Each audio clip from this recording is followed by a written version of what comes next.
hello guys, once again welcome back to my YouTube channel. അപ്പോൾ ഇന്നൊരു special വ്ളോഗാണ്. Actually 10 വർഷത്തിന് ശേഷമാണ് ഞാനൊരു സ്കൂൾ കലോത്സവത്തിന് വേണ്ടിയിട്ട് പോകുന്നത്. അപ്പം ഇന്ന് എൻ്റെ കുറച്ച് സ്റ്റുഡൻസിൻ്റെ പെർഫോമൻസ് ഉണ്ട്.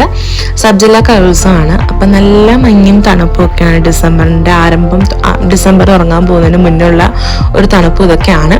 അപ്പോൾ ഒരു ചായയൊക്കെ കുടിച്ച് റെഡിയായി കുളിച്ച് റെഡിയായിട്ട് പോകാമെന്ന് ഓർത്തിട്ടാണ്. നമുക്ക് രാത്രിയാണ് പരിപാടി. അപ്പം അതനുസരിച്ചിട്ടാണ് നമ്മൾ പോകുന്നത്. അപ്പം നമ്മൾ റെഡിയായി കോസ്റ്റ്യൂമും കാര്യങ്ങളൊക്കെ അത് സെറ്റ് ചെയ്ത് നമ്മൾ സ്കൂളിൽ എത്തിയിട്ടുണ്ട്. ഇനി നമ്മൾ സ്റ്റുഡൻസ് എല്ലാം വന്നിട്ട് നമ്മൾ ഒരുമിച്ച് സ്കൂൾ ബസ്സിനാണ് പോകുന്നത്. അപ്പം ഇതാണ് നമ്മുടെ ഒപ്പനയുടെ മണവാട്ടി. നമ്മുടെ ഐറ്റം ഒപ്പനയാണ്. മറ്റേ ഐറ്റത്തിലുള്ള കുട്ടികളും ഉണ്ട്. അപ്പോൾ ഇത് നമ്മൾ സെൻറ്റ് സെബാസ്റ്റ്യൻ സ്കൂളിൽ വെച്ച്, നെടുങ്കണ്ടം സ്കൂളിൽ വെച്ചിട്ടാണ് സബ് ജില്ലാ കലോത്സവം നടക്കുന്നത്. ഞാൻ 10 വർഷം മുമ്പേ കലോത്സവത്തിന് പോയ അന്ന് ഞാൻ മത്സരാർത്ഥിയായിട്ട് പോയി. ഇന്ന് ഞാൻ ആക്ച്വലി ഇവരുടെ മേക്കപ്പ് ആർട്ടിസ്റ്റായിട്ട് പോവുകയാണ്. അങ്ങനെ ഞങ്ങൾ സ്കൂളിൽ അവിടെ എത്തി. അപ്പം നമുക്ക് രാത്രി ഒരു 8 മണി ആ ടൈമിലാണ് പരിപാടി. അപ്പം നമ്മൾ അതനുസരിച്ചിട്ട് ഇവിടുന്ന് അങ്ങനെയാണ് പോയതിട്ട്. നമ്മൾ ചെന്നൊന്ന് പ്രാർത്ഥനയൊക്കെ, ഇവിടെ ഒരു പള്ളി ഉണ്ടായിരുന്നു, ഒന്ന് പ്രാർത്ഥിച്ചിട്ട് നമുക്ക് ഗ്രീൻ റൂമിലോട്ട് പോകാമെന്ന് ഓർത്ത് ഞങ്ങൾ കുട്ടികളെയും കൂട്ടി പോയി പ്രാർത്ഥിക്കുകയും കാര്യങ്ങളൊക്കെ ചെയ്തു.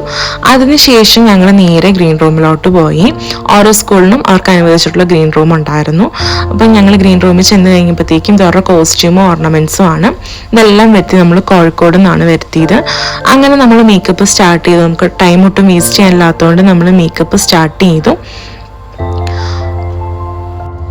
ഞാനൊക്കെ 4 വർഷം കലോത്സവത്തിന് പോയ ടൈമിൽ നമ്മൾ സ്റ്റേറ്റ് വരെ പോകുമ്പോൾ ഉള്ള ഒരു എഫേർട്ട് എന്ന് പറഞ്ഞിട്ടുണ്ടെങ്കിൽ ഒരു വർഷം നീണ്ടു നിൽക്കുന്ന ഒരു എക്സ്പീരിയൻസ് ആണ്. അതൊക്കെ ഇന്നൊക്കെ അന്ന് നമ്മൾ അയ്യോ എൻ്റെ പൊന്നി ഇതെങ്ങനെയും ഒന്ന് തീരണേ, അങ്ങനെ നമുക്ക് എങ്ങനെയും പ്രൈസ് കിട്ടണേ എന്നുള്ളൊരു ടെൻഷൻ അടിച്ചിട്ടുള്ള ഒരു ഇതായിരുന്നു.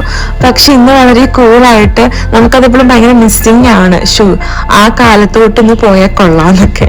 അപ്പം ഇതാണ് ഞങ്ങളുടെ മണവാട്ടി. അപ്പം ഞാനും ടീച്ചേഴ്സും കൂടെ കൂടിയാണ്, സുമി ടീച്ചറാണ് ഇൻചാർജ്. അപ്പം ടീച്ചറോട് കൂടിയാണ് മണവാട്ടീനെ റെഡിയാക്കുന്നത്. കുറേ നേരം, അത്യാവശ്യം കുറച്ച് മാലകൾക്കൊക്കെ നല്ല വെയിറ്റ് ഉണ്ട്. പക്ഷെ ആളൊട്ടും മണ്ണും ഇല്ലാത്തതുകൊണ്ട് നമ്മൾ സെറ്ററും കാര്യങ്ങളൊക്കെ ഇട്ട് ആളൊന്ന് സെറ്റ് ചെയ്തെടുക്കുമ്പോൾ നല്ല ചൂടും ഉണ്ടായിരുന്നു കേട്ടോ. അപ്പം ഇതാണ് എൻ്റെ ഒപ്പന കുട്ടികൾ. എല്ലാവരും നല്ല അടിപൊളി ഉഷാറ് കുട്ടികളാണ് കേട്ടോ. പാട്ടുകാരാണെങ്കിലും കളിക്കുന്നവരാണെങ്കിലും അത് നമുക്ക് പറയാതിരിക്കാൻ പാടില്ല, നല്ല എഫോർട്ട് എടുക്കുന്ന കുട്ടികളാണ്. അങ്ങനെ നമ്മൾ റെഡിയായി പോവാണ് കേട്ടോ. ഇതൊരു ടൈം 6:30 ആ ഒരു ടൈമായി നമ്മൾ റെഡി ആകുമ്പം.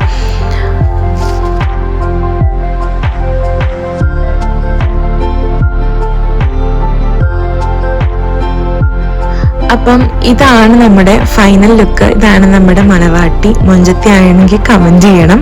കുറേ പേര് വീഡിയോസ് കാണുന്നത് സബ്സ്ക്രൈബ് ചെയ്ത് ആദ്യമാണ് കാണുന്നത്. So please do subscribe and like. അപ്പം ഇതാണ് നമ്മുടെ കളിക്കുന്നവരും പാടുന്നവരും. അങ്ങനെ എല്ലാവരും കംപ്ലീറ്റ്ലി സെറ്റായി കഴിഞ്ഞിട്ട് നമുക്ക് ഫൈനൽ റൗണ്ട് ഒന്ന് പ്രാക്ടീസ് ചെയ്ത് നോക്കാം കോസ്റ്റ്യൂം ഒക്കെ ഇട്ടിട്ടെന്നാണ് ഞങ്ങൾ ഓർത്ത്. ജസ്റ്റ് ഒന്ന് പ്രാക്ടീസ് ചെയ്തു. അപ്പോൾ കുറേ പേര് ഫോട്ടോസും കാര്യങ്ങളൊക്കെ എടുക്കുന്നുണ്ട് കേട്ടോ ഇവരുടെ. കുറെ കാലങ്ങളായിട്ട് നമ്മുടെ കലോത്സവ വേദികളിൽ മൊത്തം നടക്കുന്നത് പ്രശ്നങ്ങളാണ്. അർഹതപ്പെടാത്തവരാണ് പോകുന്നത് എന്നുള്ളൊരു സംഭവമുണ്ട്. ചില ഐറ്റങ്ങളിൽ അങ്ങനെയുണ്ട്, ചില ഐറ്റങ്ങളിൽ അർഹത ഉള്ളവരും പോകുന്നുണ്ട്, ചില ഐറ്റങ്ങളിൽ അർഹത ഇല്ലാത്തവരും പോകുന്നുണ്ട്. അത് നമ്മൾ സ്റ്റേറ്റ് കലോത്സവത്തിൽ എത്തുമ്പോഴാണ് ശരിക്കും മനസ്സിലാക്കുന്നത് നമ്മുടെ ഇടുക്കി ജില്ല എവിടെ കിടക്കുന്നുണ്ടെന്ന് കേട്ടോ. അത് ഇപ്പോഴത്തേക്ക് കുട്ടികളൊക്കെ ദക്ഷിണ തന്ന് നമുക്ക് പരിപാടിക്ക് പോകണപ്പം ദക്ഷിണയൊക്കെ തന്ന് എല്ലാവരും സെറ്റായിട്ട് പോവുകയാണ്. അപ്പം ഞങ്ങൾ 10 വർഷം മുന്നേ കളിക്കുമ്പോഴും ഇതേപോലെ ഓരോത്തിൻ്റെയും കല്ലൊക്കെ പറഞ്ഞ് വരെ പ്രൈസ് വാങ്ങുന്നത് ഇപ്പോഴും നടക്കുന്ന, ഇത്രയും ഡെവലപ്ഡ് ആയിട്ട് നടക്കുന്ന എന്താണെന്ന് ആലോചിക്കുമ്പോൾ ശരിക്കും നമുക്കത് സങ്കടം വരുന്നുണ്ട് കേട്ടോ. എല്ലാവരെയും നമുക്ക് പറയാൻ പറ്റത്തില്ല, ചില ആൾക്കാർ മാത്രം അങ്ങനെ ചെയ്യുന്നുണ്ട്. അതുകൊണ്ട് ഒത്തിരി കഴിവുള്ള കുട്ടികളൊക്കെ പുറകോട്ട് മാറുന്നതിന്റെ മെയിൻ കാരണം അതാണ്. വന്നിപ്പം കലോത്സവങ്ങളിൽ കുട്ടികൾക്ക് പങ്കെടുക്കാൻ പോലും താല്പര്യമില്ല. ടീച്ചേഴ്സിന് നിർബന്ധം കാരണം ഇപ്പൊ കുറേ പേര് പങ്കെടുക്കുന്നുണ്ട്. കുറേ സ്കൂളുകളിൽ ഞാൻ അങ്ങനെ കേട്ടോ. കാരണം പിള്ളേർ ചോദിക്കുന്നത് നമ്മൾ എത്ര കഷ്ടപ്പെട്ടിട്ടും കാര്യമില്ലല്ലോ, നമുക്ക് പിന്നെ നമ്മളെക്കാളും ഒട്ടും കളിക്കാത്ത മോശമായിട്ട് പെർഫോം ചെയ്യുന്ന ആളാണ് എന്തായാലും ഫസ്റ്റ് ആയിട്ട് പോകുള്ളൂ, പിന്നെ നമ്മളെന്തിനും ഇത്ര എഫോർട്ട് എടുക്കുന്നത് എന്നാണ് അവർ ചോദിക്കുന്നത്. അത് ന്യായമുള്ളൊരു കാര്യം കേട്ടോ. അപ്പോൾ നമ്മൾ കുറേ ഫോട്ടോസും കാര്യങ്ങളൊക്കെ എടുത്തു. അവിടെ ഒരു ഫോട്ടോഗ്രാഫർ ഉണ്ടായിരുന്നു. അപ്പം പേരൻസ് ടീച്ചേഴ്സ് ആയിട്ടുള്ള ഫോട്ടോസും കാര്യങ്ങളൊക്കെ എടുത്ത് നേരെ സ്റ്റേജിലോട്ട് പോവാണേ. അങ്ങനെ നമ്മൾ സ്റ്റേജിലെത്തി. UP-യുടെ എന്താ ഒപ്പന മത്സരം നടക്കുമായിരുന്നു. ഇവർ ഹൈസ്കൂൾ ടീമാണ്. 7 ടീമോളം ഉണ്ടായിരുന്നു ഹൈസ്കൂളിൽ.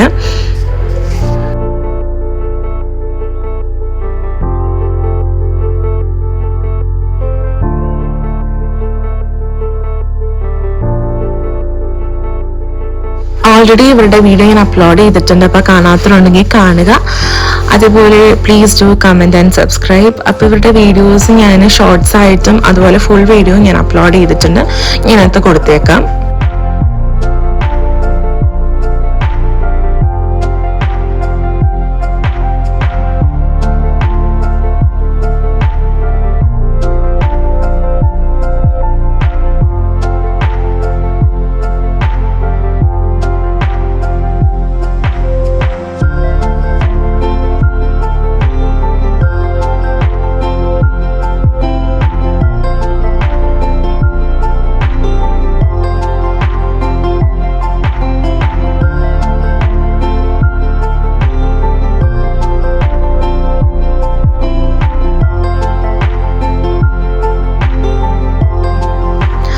അങ്ങനെ റിസൾട്ടും കാര്യങ്ങളൊക്കെ വന്നു.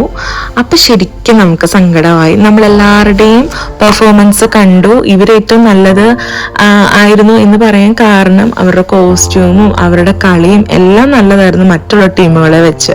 പക്ഷെ എന്താണ് അവിടെ സംഭവിച്ചതെന്ന് അറിഞ്ഞൂടാ. 1 മാർക്കിന് ഡിഫറൻസിലാണ് ഇവർക്ക് ഫസ്റ്റ് പോയത്. നമ്മൾ അവരോട് ചോദിച്ചപ്പം അവർ പറഞ്ഞ റീസൺ അണ്ടർസ്കേർട്ട് കണ്ടു എന്ന് പറയുന്ന ഒരു റീസൺ ആണ്. അതൊക്കെ ഒരു റീസൺ ആയിട്ട് എനിക്ക് ഫീൽ ചെയ്തിട്ടില്ല. അതൊക്കെ കാലങ്ങൾക്ക് മുമ്പുള്ള റീസൺസ് ഒക്കെയാണ്. എന്തെങ്കിലും ഒട്ടുകൊടുക്ക് ന്യായം പറഞ്ഞു ഒഴിയുകയാണെങ്കിൽ അങ്ങനെ ഒഴിയാവുന്നവരും ഇവിടെ വിധികർത്താക്കളായിട്ടിരുന്നിട്ടുണ്ട്. അതുപോലെ വിധികർത്താക്കളുടെ ആ ടൈമിൽ തന്നെ ഇവര് ഡിസ്കസ് ചെയ്തിട്ടായിരുന്നു പറഞ്ഞത്. മീൻസ് ഇവർ കളിക്കുമ്പോൾ തന്നെ ഡിസ്കസ് ചെയ്യുന്നുണ്ട്. എന്താ ഡിസ്കസ് ചെയ്യുന്നത് നമുക്ക് അറിഞ്ഞുകൂടാ. എന്നാണ് നമുക്ക് സെക്കൻഡ് ആണ് കിട്ടിയത് കേട്ടോ.